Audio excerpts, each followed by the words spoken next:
Shalom, mari sama-sama kita buka dalam Mazmur pasal yang ke-37. Kita mulai dari ayat yang 1 ya.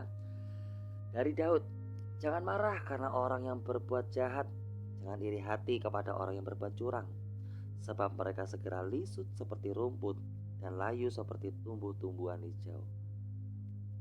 Saudara-saudara, saat kita melihat kehidupan ini di sekitar kita, ada begitu banyak orang yang tidak kenal Tuhan.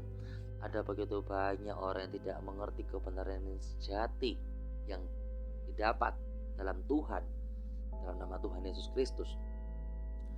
Mereka seolah-olah hidup mereka layak, hidup mereka bergelimang, ya toh. Nah, tapi saudara yang terkasih, kita tidak tahu apa yang mereka lakukan. Dan juga mungkin kita melihat ada banyak orang-orang di luar sana yang berbuat curang demi mencapai kesuksesan, demi mencapai kelimpahan. Mereka berbuat curang. Mereka berbuat hal yang tidak sesuai dengan kebenaran. Saudara-saudara, tidak perlulah kita merasa iri kepada mereka. Gak perlu kita merasa, oh aku gagal, mereka sukses. Kok bisa ya? Akhirnya kita bisa jadi iri. Saudara, jangan iri. Jangan marah kepada mereka karena mereka sukses hanya dengan cara-cara mereka yang curang, atau dengan cara-cara mereka yang tidak sesuai dengan kebenaran firman Tuhan, karena mereka tidak mengenal Tuhan. Mereka tidak tahu apa yang menjadi kebenaran itu. Maka mereka melakukan hal-hal yang jahat, mereka melakukan hal yang curang untuk mencapai kelimpahan. Firman Tuhan mengatakan apa? Sebab mereka segera lisut seperti rumput dan layu seperti tumbuh-tumbuhan hijau. Apa yang mereka capai itu percuma, tidak ada hasilnya. Seperti yang dialami oleh Nuh di saat Tuhan menyuruh dia untuk membuat bahtera. Dia diolok-olok sama orang-orang sekitar, seolah-olah seperti dia ini orang bodoh. Kok bikin bahtera? Kok di dataran tinggi?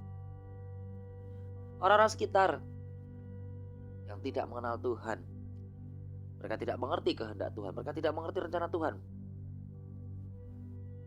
Mereka tidak tahu apa yang akan terjadi, apa yang akan terjadi dalam kehidupan mereka. Mereka menolak kebenaran, dikasih waktu sama Tuhan. Tetapi kita melihat bagaimana endingnya, bagaimana akhirnya. Di saat air bah turun, Tuhan menolong Nuh. Tuhan menolong Nuh dan keluarganya. Itu loh yang firman Tuhan katakan di ayat yang ke-10. Karena sedikit waktu lagi, maka lenyaplah orang fasik. Jika engkau memperhatikan tempatnya, maka ia sudah tidak ada lagi. Tetapi orang-orang yang rendah hati akan mewarisi negeri dan bergembira karena kesejahteraan yang berlimpah-limpah. Pertanyaan saya, apa yang kita cari dalam dunia ini? Kalau kita sekedar mencari kelayakan, kalau kita sekedar mencari kelimpahan, saudara-saudara, buat apa kelimpahan? Buat apa kita bersusah payah dengan begitu hebatnya upaya kita, sampai kita melupakan Tuhan, sampai kita tidak punya waktu untuk Tuhan, sampai kita tuh tidak ada waktu untuk bisa mendekatkan diri kepada Tuhan. Bahkan kita mempergunakan cara-cara curang. Buat apa? Firman Tuhan mengatakan apa? Orang-orang yang rendah hati akan mewarisi negeri dan bergembira karena kesejahteraan yang berlimpah-limpah.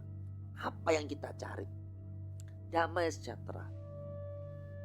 Di pujian yang di lagu yang lama, ya toh, kalau aku cari damai, hanya kutemukan di mana? Hanya kutemukan di dalam Tuhan.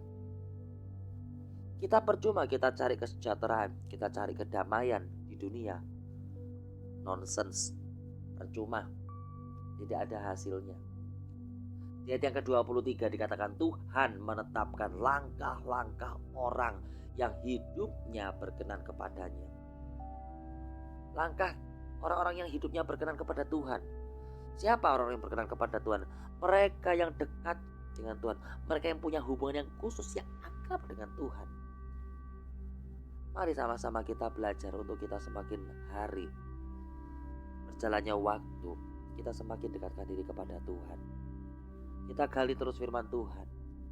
Terus kita bina hubungan, relasi yang akrab dengan Tuhan.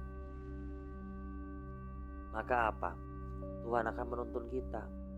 Dikatakan, apabila ia jatuh, tidaklah sampai tergeletak. Di saat dalam kehidupan ini kita mengalami permasalahan, di saat kita dalam kehidupan ini mengalami permasalahan yang begitu berat, tidak sampai kita jatuh tergeletak. Kenapa? Sebab Tuhan menopang tangan kita. Asal apa? Asal hidup kita berkenan kepada Tuhan. Bagaimana supaya kita bisa hidup berkenan kepada Tuhan? Akrabkan diri kita dengan Tuhan. Dekatkan diri kita dengan Tuhan. Dikatakan di ayat yang ke-25. Dahulu aku muda, sekarang telah menjadi tua, tetapi tidak pernah kulihat orang benar ditinggalkan atau anak cucunya meminta-minta roti.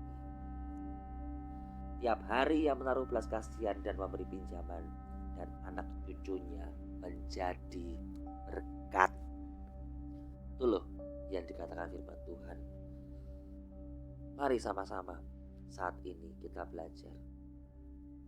Firman Tuhan mengatakan, gak usah iri kepada mereka semuanya yang tidak mengenal Tuhan, yang berbuat curang untuk mencapai apa yang menjadi kebahagiaan semu di dunia ini. Tapi kejarlah damai sejahtera. Firman Tuhan mengatakan, tetapi carilah dahulu kerajaan Allah dan kebenarannya, maka semuanya itu akan ditambahkan kepadamu. Bukan carilah sebanyak-banyaknya apa yang bisa kamu raih, apa yang bisa kita raih.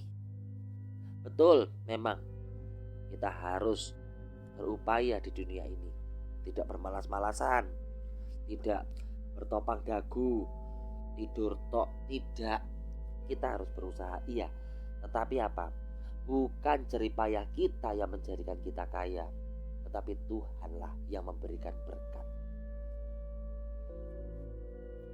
Di ayat yang ke-37 dikatakan, perhatikanlah orang yang tulus dan lihatlah kepada orang yang jujur, sebab pada orang yang suka damai akan ada masa depan. Ada masa depan, tidak perlu kita khawatir dengan masa depan kita. Gak perlu khawatir. Kenapa? Karena Tuhan yang menuntun kita, Tuhan yang menopang. Dikatakan ayat yang ke-39, orang-orang benar diselamatkan oleh Tuhan. Ia adalah tempat perlindungan mereka pada waktu kesesakan. Jangan takut di saat kita mengalami kesesakan.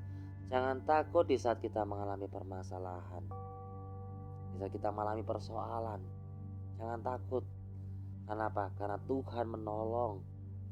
Tuhan akan meluputkan kita dari berbagai macam kesulitan dan memberikan kita damai sejahtera.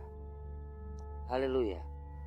Mari sama-sama kita dekatkan diri kepada Tuhan. Tidak perlu khawatir dan tidak perlu iri pada mereka. Tunggu waktu Tuhan, waktu yang sangat tepat, waktu yang terbaik yang Tuhan sediakan, di mana keadilan Tuhan pasti akan dinyatakan. Haleluya. Selamat menikmati hari ini, menjalani hari bersama dengan Tuhan. Tuhan Yesus memberkati.